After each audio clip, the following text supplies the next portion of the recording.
If there are some improvements coming after your research and development, then updating that within your framework is essential for continuous improvement, coordination across all the ADNOC group of companies. Once you've identified areas for improvement, it should be shared within all the companies, ensuring that our revised procedures and updates are consistently used across the ADNOC group. This is to ensure that the effective implementation of the approved or revised WMS framework is happening. If we need to deviate from the WMS tenders, we need to have procedures in place for that.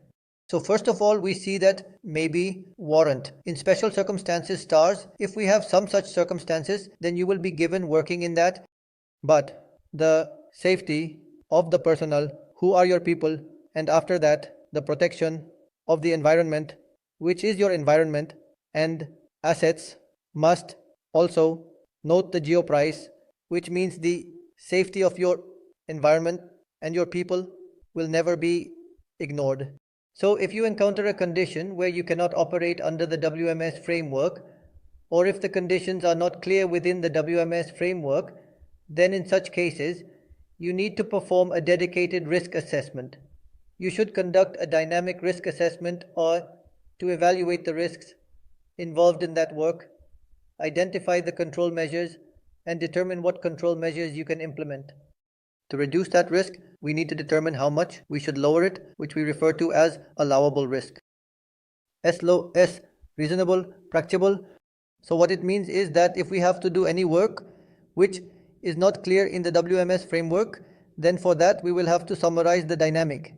And only after considering all its factors, we will be able to start that work.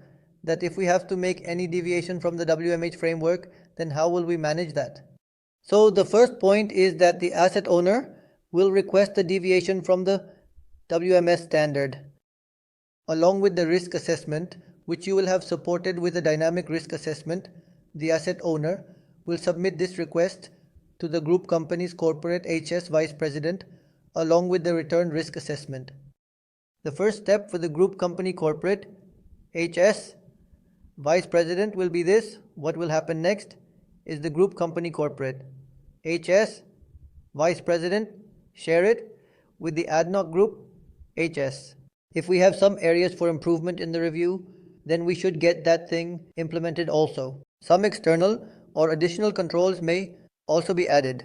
After the review, that can also be added once all the revisions are approved. Then the deviation from the WMS standards will also be approved by the Senior Vice President of HS